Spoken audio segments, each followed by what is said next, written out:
Bonjour, rebonjour mes divines. Et mes divins pour ceux qui suivent le cas énergétique de la polarité féminine, du féminin en ce mercredi 24 juin. Sans plus attendre, nous commençons féminin. Que te réserve cette journée? Deux cartes de l'oracle du chaman mystique. À ma gauche, la carte du corbeau. Ah, un peu de magie, ça fait pas de mal. Et à notre droite, le serpent. D'accord. Ok. Bon, ben, il faut pas avoir peur, féminin.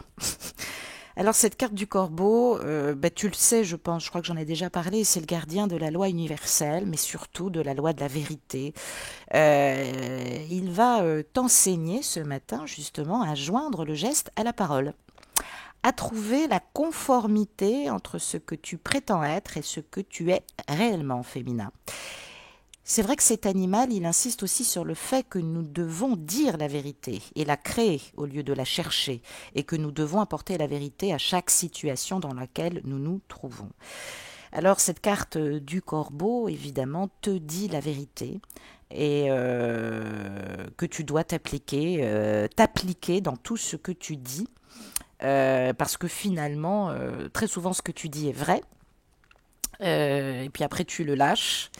Mais on parle surtout de ton pouvoir de co-créer, hein. Je ne te parle pas des expériences extrasensorielles, hein, que tu vis par ton hypersensibilité. Je te parle du pouvoir de co-créer avec la vérité et la loi universelle, la loi du cosmos. Tout est relié au tout, hein, je l'ai dit, au règne animal, végétal et minéral. Alors, on te demande ce matin de corriger ce qui est faux dans ta vie, mais sans jugement, hein, sans critique.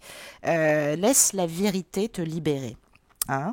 Et puis on te dit d'être fidèle à ta parole. C'est vrai que ce corbeau, il représente aussi, tu sais, ce moment où on est souvent convaincu que ce que nous faisons est juste et justifié.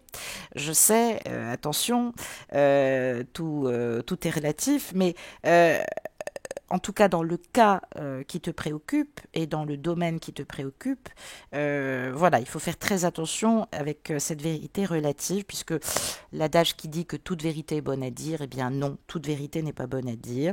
On peut créer des chocs émotionnels très importants, il faut respecter psychologiquement les autres et surtout te respecter.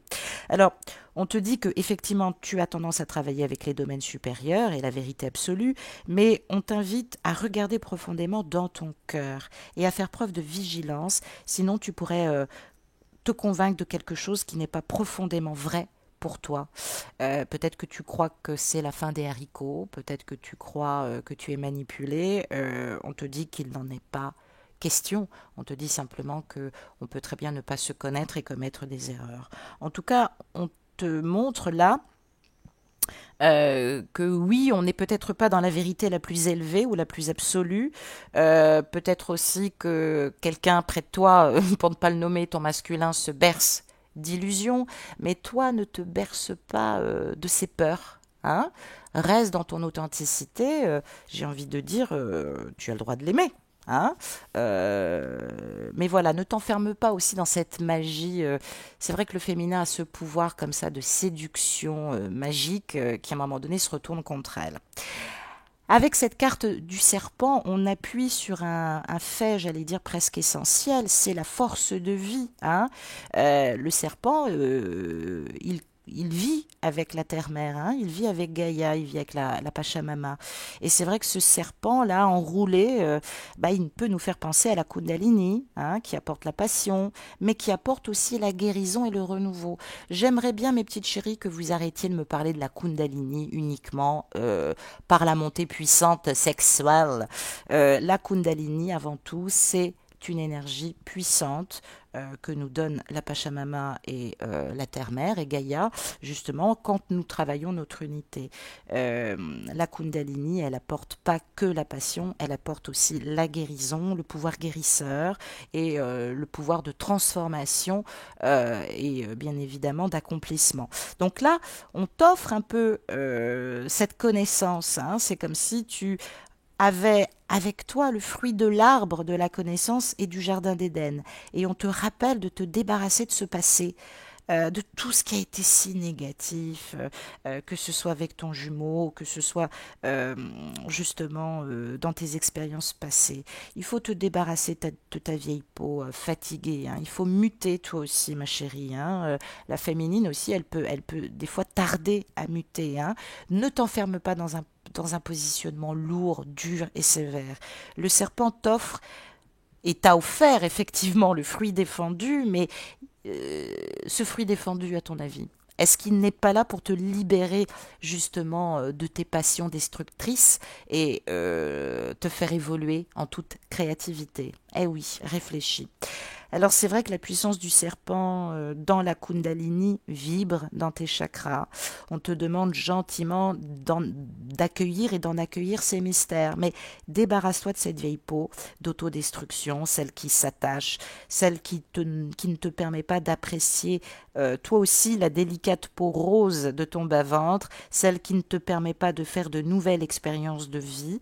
Euh, Peut-être que tu es dans l'expectative depuis plusieurs années, sans contact, et que bah là, du coup, je m'adresse à toi, tu t'interdis toute forme de vie.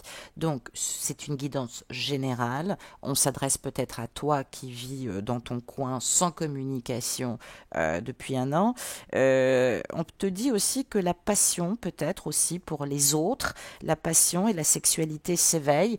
Tu es en prise avec la Kundalini. J'embrasse quelqu'un très fort euh, avec qui j'échangeais hier. Je sais que ça peut paraître effrayant, cette Kundalini, hein, mais fais-lui confiance, fais-moi confiance. Dans la Kundalini, à un moment donné, il y a la sagesse du serpent qui apparaît et qui est là pour transformer ses énergies sexuelles. Alors à un moment donné, bah, il y aura cet éloignement contraint justement pour pouvoir travailler cet ascèse de libération, puisque bah, le but de la Kundalini, c'est de te faire découvrir la sexualité sacrée, le tantrisme, l'érotisme, pas uniquement avec tout ce que ça engendre avec le monde profane d'animalité et de possessivité. Donc, pour moi, c'est une belle manifestation originale qui va t'accompagner. On te dit de te laisser faire gracieusement. En tout cas, le passé maintenant doit être derrière toi. Tout va aller beaucoup mieux. Ça va être une force supplémentaire aussi. Et ça va se passer, certes, pas sans heurts, mais c'est exactement ce que tu dois vivre, en tout cas. Alors pour d'autres, peut-être que la Kundalini va remonter. Ce sont des énergies aussi qui t'inviteront à envie, enfin tu auras peut-être envie de séduire. Euh, Hier, je discutais avec quelqu'un que j'apprécie beaucoup et qui, en pleine conversation, m'a dit purée, il y a des beaux mecs. Ben oui, voilà, c'est la manifestation de l'énergie de la Kundalini. C'est notre pouvoir, hein.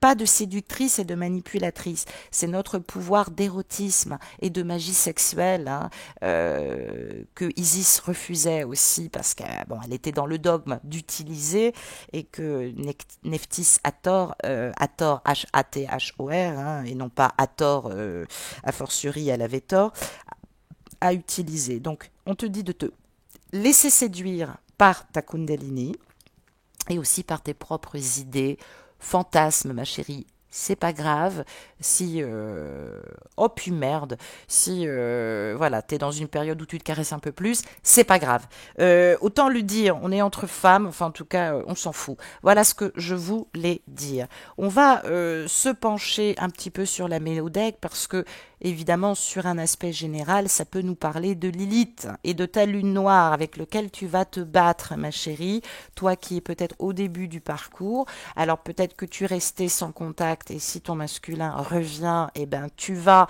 pas avoir la sensation de revenir au début de la connexion, mais tu vas te mettre à revivre très rapidement ce que tu as vécu il y a quelque temps sans compréhension. Sauf que là, tu vas en avoir de la compréhension. Donc ta lune noire est à nouveau manifestée. Alors, elle est là aussi pour te faire sentir pardon, tes manques existentiels, tes désirs que tu occultes, hein. Il y a beaucoup de femmes qui occultent leurs besoins, leur libido. Alors, je sais que c'est un peu en contradiction, et on peut être en contradiction intérieure, mais cette force du tantra, puisque tu es tantrika, hein, ce que nous enseigne l'Égypte, l'hindouisme aussi, tu es tantrika, c'est cette force oubliée, c'est cette force aussi qu'Isis a utilisée, c'est cette force aussi qu'a utilisée Marie-Madeleine, c'est ce qui lui a fait aimer le maître comme elle l'a aimé, mais voilà, avec sagesse, elle l'a pas utilisé justement cette force du tantra à mauvais escient. Donc, on va se pencher justement sur tes peurs, hein. Qu'est-ce qui caractérise ou qu'est-ce qui te limite? Deux cartes pour commencer. Eh ben, on retrouve la maison 11. Et voilà, on te rabâche encore cette maison 11. Et nous sommes avec les aspects mutables. Cette maison 11, elle est rattachée au Verseau. J'embrasse très fort quelqu'un. Elle est rattachée au Verseau. Alors, c'est vrai que ça symbolise enfin j'allais dire de manière globale, ça symbolise le nous aimons, ce que tu aimes. Et puis ça te replace dans l'élément R, toi aussi, le relationnel, l'échange, la sociabilité. Cette maison 11, elle représente le collectif, les amis, ton réseau, le relationnel. Peut-être qu'il faut l'épurer aussi, peut-être que tu es en prise avec la jalousie. Entoure-toi de féminines qui sont à l'aise dans leur érotisme et dans leur tantrika. Appelle-moi ma chérie, on discutera. Donc, on va te parler de manière globale sur l'amour reçu et par opposition à l'amour donné. Donc, ça te renvoie aussi à tes espoirs, à tes désirs, à tes projections, au moi supérieur qu'il va falloir soutenir et accompagner.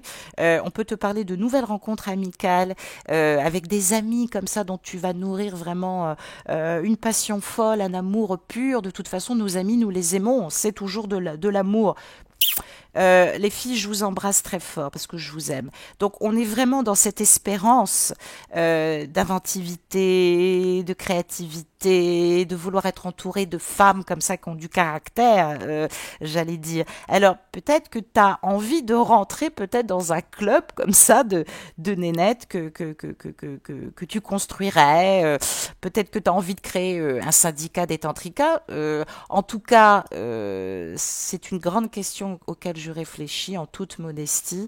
Vous n'êtes pas les premières. J'ai reçu de très belles lettres depuis que je suis sur YouTube de femmes qui me disent s'il te plaît, crée comme ça un mouvement, justement une communauté où on pourrait discuter de tout et surtout de liberté. Alors, affirmer son féminin sacré, c'est s'affirmer en toute liberté. Alors, c'est très symbolique, ça peut nous parler de réforme. Peut-être que tu as un rôle à jouer, ma chérie, sur le plan peut-être artistique, hein, au niveau de la réforme, au niveau du féminin. Peut-être que tu portes en toi des réformes du féminin, peut-être que ta mère t'a transmis ça.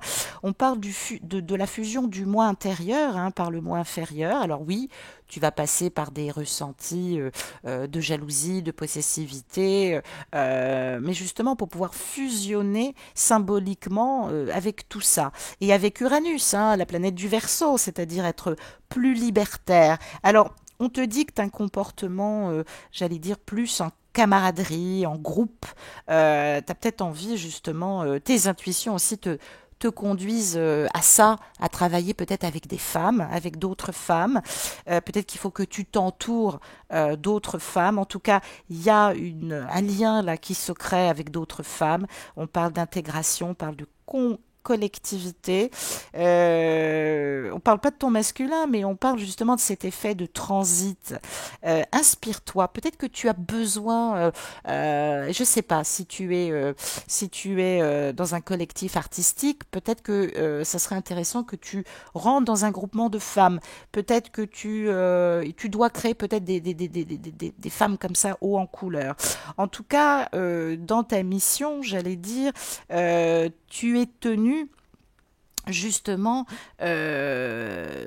d'extravertir ce côté du féminin chez toi. Il va falloir le sortir, ce féminin qui a été tellement... euh, oui, il y a peut-être quelque chose de misogyne en toi. Hein. Tu es peut-être dans un masculin sain, ça n'empêche pas. Hein. Mais là, on te demande par ta spiritualité, par ta maturité, de faire sortir et de faire émerger ton féminin. Appelle-moi, on en discutera. Donc, on nous parle ce matin de liberté, d'indépendance, d'autonomie sexuelle, d'intellectualisation, d'émotions qui sont renforcées. On te parle de ton esprit visionnaire, intuitif. On peut te parler aussi d'excitation et d'impulsivité aussi par Vénus. Hein, si elle est reliée à ta maison 11, regarde si tu as un Vénus en Verseau. Donc, peut-être que tu as tendance à intellectualiser tout le temps tes émotions. Ça peut être bien, mais ça peut être aussi un peu un conflit entre l'affect et la liberté. C'est ce qui peut créer souvent des nervosités chez toi, un peu d'impulsivité.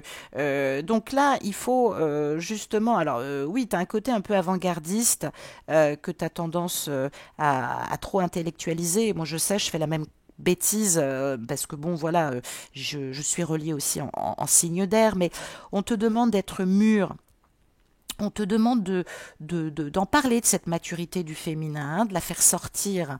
De quoi as-tu peur? Il y a une espèce d'introversion, oui, il y a une peur là, il y a une peur peut-être de faire émerger ce féminin.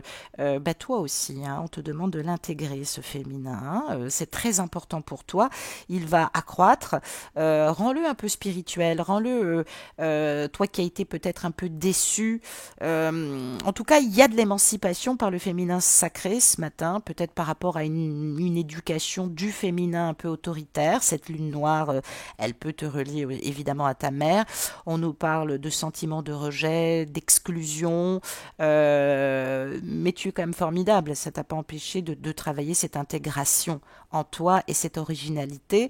Ça peut nous parler aussi d'une Sud, puisque relié à Uranus, sur le plan karmique, on peut nous parler de tes dons par le karma à découvrir. Hein. Tu peux avoir un nœud Sud en Lion ou une maison 5 en Lion. Ce qui parle aussi de processus d'individuation, j'allais dire par ta nature. Assainis ton ego, confronte-toi à ton individualité, oppose-toi à ce qu'on t'a enseigné par le féminin et émancipe-toi, ma chérie. Émancipe-toi, investis-toi. Peut-être qu'on t'invitera à peut-être à investir dans une société holding, peut-être aussi, je sais pas, là j'ai une vision, dirigée par une femme. Bah, je te dis vas-y. Vas-y, vas-y, parce que le paradoxe, c'est peut-être de ne pas connaître ton féminin, ce qui t'empêche aussi de rayonner, ce qui t'empêche d'écouter tes besoins. Donc voilà, je peux pas dire mieux, c'est général, donc appelle-moi. On va regarder un peu sur tes dons, ton rayonnement, tes structures de lumière, comment tu peux prendre justement ce bon quantique féminin. Et on va nous parler, ah bah voilà, extraordinaire, de l'élément R. Donc la réflexion, l'individuation, tu vois, et l'aspect cardinal, en tout cas sur le plan astrologique. Donc il va falloir que tu t'inspires au moins d'une ou deux de ces quatre vertus. Alors, les signes cardinaux, c'est toujours les premiers signes de chaque trimestre, de chaque saison. C'est le symbole des débuts, des renaissances, des démarrages, bon, aussi des impulsions, il faut le dire. Alors, les signes cardinaux, je le répète, sont le bélier pour le printemps, le cancer pour l'été, la balance pour l'automne et le capricorne pour l'hiver. Donc peut-être qu'il va falloir t'inspirer de ces femmes, ou peut-être que tu as ces quatre éléments cardinaux dans ton signe. Moi, c'est mon cas. Hein, j'ai du bélier, du cancer, de la balance et du capricorne, donc voilà, forcément. Mais ça peut nous parler d'équinoxe, puisque nous venons effectivement de traverser un solstice. Ça peut nous parler d'équinoxe et de solstice. Alors, le signe cardinal, il t'apporte aussi ce don que tu détiens. Tu as une grande capacité à changer. En tout cas, tu peux changer. On nous parle d'évolution. Même si tu as tendance à croire ou pas à tes capacités par manque de confiance, et c'est tout en ton honneur, en tout cas, on te dit de privilégier tes pensées par rapport à tes rencontres, à ce que tu entends. Peut-être que tu es en conflit des fois avec ce que tu entends et ce que tu ressens, mais euh, tu n'argumentes pas toujours à l'intérieur de toi de manière logique. Et c'est vrai que tu as tendance des fois à t'embrouiller dans tes raisonnements. Alors, on te dit là ce matin que tu vas être dans une excellente disposition maintenant pour entamer cette évolution personnelle et reprendre ton individuation par la Kundalini qui va t'apporter cette lumière. Donc ça peut générer aussi des fois un manque de stabilité, on n'a envie de rien, on est un peu dispersé, mais parce que tu achèves quelque chose et tu vas commencer quelque chose par ton féminin. On parle d'une évolution par le féminin, on parle aussi du fait de muter. Alors peut-être que tu en vois des fois un aspect un peu inconstant, un peu trop léger, ou bien au contraire, peut-être que tu es trop absorbé par tes objectifs ou par tes idées personnelles. Donc on te dit de t'ouvrir. On te dit effectivement, alors c'est pas grave d'être impétueuse, enthousiaste, et puis des fois de s'égarer, peut-être par rapport à des communications aussi que tu peux avoir avec ton jumeau. Il peut y avoir cette impulsivité de vouloir saisir toutes les opportunités, de vouloir faire évoluer les choses coûte que coûte. Mais attention, cette volonté puissante, elle peut te conduire à l'échec. Et après, créer de l'agression, de la colère, ou des fois tu peux être ingérable à l'intérieur de toi sans le faire subir aux autres. Et justement, sers-toi de la vertu du cancer, puisque le soleil passe en cancer, parce que c'est vrai que tu es du genre à progresser discrètement mais sûrement. C'est vrai que tu as tendance, petite mère, à garder intérieurement tes émotions. Alors que quand tu les extériorises, mais t'es trop mignonne. Donc là, la balance aussi, elle va t'aider à concilier les opposés. Alors dans la douleur, parce que la balance ne se ménage jamais, mais dans la douleur, certes, mais tu es en train d'installer ce consensus pour pouvoir trouver cette harmonie.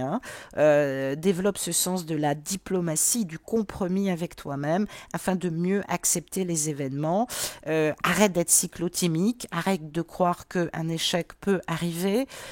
Accommode-toi des choses pour le moment. En tout cas, la vertu du Capricorne, qui est quand même un maître de patience, va t'aider à gérer la situation et l'environnement. Sois prudente. Certes, je comprends, mais ne prévois pas trop parce que du coup, tu avances trop lentement. Toi qui as des ambitions quand même assez élevées, et puis après tu tombes dans une espèce de colère contre toi, de pessimisme. Donc non, c'est vrai que tu as tendance aussi à t'ennuyer, mais dans ces cas-là, centre-toi. Centre-toi sur tes ambitions personnelles, garde cette énergie de la Kundalini qui te fait fantasmer, qui te met de bonne humeur, mais centre-toi sur tes ambitions personnelles. Peut-être que tu rencontres des difficultés avec ta hiérarchie, avec tes parents, peu importe, mais euh, euh, sur la globalité, tu as tendance en ce moment à avoir de l'élan, des freins, de l'élan, des freins, à t'enfermer dans une espèce de routine. Bon, eh ben écoute, j'ai envie de dire, arrête de t'en vouloir. C'est surtout ça. Arrête de t'en vouloir. C'est important, j'allais dire que tu compiles un peu ces aspects, justement, Bélier, Cancer, Balance et Capricorne. Euh, Parce que garde cette envie de mouvement, cette envie d'élan, cette envie d'énergie, cette envie d'enthousiasme, mais exprime-les dans la nouveauté, dans l'originalité, dans l'émulation justement, dans le rayonnement. Lance-toi dans des projets, ça sera bénéfique, mets l'étincelle. Alors c'est vrai que tu as tendance à attaquer de front, mais ne t'en sers pas pour ton jumeau, attaque les choses pour toi. Avec ce cancer, c'est vrai que ça met souvent les sentiments un peu en effervescence. C'est vrai que le cancer est soit sur la défensive, soit sur l'attaque. Ça dépend comment tu lui parles. Il bouillonne intérieurement. Il n'est pas susceptible, il est sensible. Il faut arrêter avec la susceptibilité, ce qui peut créer aussi des malentendus. Mais travaille ta confiance. N'aie pas peur de dévoiler ta générosité à l'égard de ton entourage. Appuie-toi sur la balance, qui est une grande amoureuse, qui est prête à désobéir justement si ça peut faire du bien à quelqu'un. En tout cas, c'est vrai que la balance, elle est capable de faire le mur pour retrouver l'être aimé et prendre des risques. Je comprends. Et ça t'empêche pas aussi avec le Capricorne d'être besogneuse, de travailler sur toi-même, d'être infatigable, d'être disciplinée parce que tu as envie d'arriver, j'allais dire, au succès dans ce parcours. Mais peut-être que tu ressens des fois une mise à distance avec ton jumeau. Bon, bah écoute, c'est pas grave, ça fait partie du lot. Profites-en, toi, pour travailler sur tes obligations et tes responsabilités. Hein, voilà, soit dans cette énergie de la Kundalini, pour toi-même et pour ta co-création et ton individuation personnelle. J'ai tiré une carte du grand amour. Dans quelle énergie d'amour va te porter cette Kundalini, ou dans quelle énergie d'amour peux-tu évidemment t'attendre à recevoir. Roulement de tambour, et j'ai tiré, eh ben oui, la carte de la danseuse que moi j'appelle, enfin que j'appelle la danseuse, et qui nous parle de souplesse. Alors, ça veut bien dire ce que ça veut dire. Ça veut dire que ça peut être aussi un trait de caractère qui n'est peut-être pas inné chez toi. On t'incite à le développer en étant plus souple, en devenant plus tolérante, en créant des relations plus agréables. Et c'est vrai que cette danseuse, elle évolue avec grâce et aisance, sans doute. Sans douter, elle travaille tout doucement afin d'obtenir du résultat. C'est vrai que cette carte 30 nous parle du 3, elle nous parle de la vie, elle nous parle de l'épanouissement, elle nous parle de la complétude. Justement, ces énergies vont nous permettre, va te permettre, féminin, d'instaurer des rapports harmonieux aussi dans ta relation. Parle pas, parle pas d'échec, de douleur, de frustration. Remets de l'harmonie comme ça, danse un petit peu, sois souple, fais des pirouettes et des cabrioles. Fais-le, en tout cas, n'hésite pas. Cette énergie du 3 aussi te parle de ta sensualité. Et oui, c'est une composante de ta personnalité. Il faut que tu l'exprimes, cette sensualité. D'ailleurs, c'est vrai qu'elle se manifeste dans tes goûts, elle se manifeste de plus en plus dans ta vie, puisque tu es amoureuse. Mais je l'ai dit, ça parle d'originalité, ça parle d'échange, ça parle d'imagination, ça peut nous parler d'écriture, ça peut nous parler aussi de Kama Sutra, ça peut nous parler surtout de finesse. Montre ta finesse en amour, montre tout ça. Ne t'enferme pas dans une énergie sexuelle, graveleuse. Montre cette subtilité dont la plupart du temps tu as besoin et tu n'oses pas. Montre-toi élégante, hein, parce que tu es dans les énergies. C'est ça le coup de foudre dans le parcours Flamme Jumelle. Hein. On a l'impression d'avancer les yeux bandés, alors que pouf, on a reçu quelque chose de flamboyant dans le cœur. Donc oui, tu es au début d'une très belle histoire. Peut-être que enfin ta liaison évolue dans une relation. On parle de changement, on parle de situation qu'il faut gérer pour soi, pour l'amour de soi. Moi, en tout cas, on me dit que cet amour peut durer, féminine. Donc, apprends à marcher, soit cette fil de ferriste, apprends à marcher sur ce fil de fer. Voilà, je te souhaite une très belle journée et je te dis à demain. Au revoir.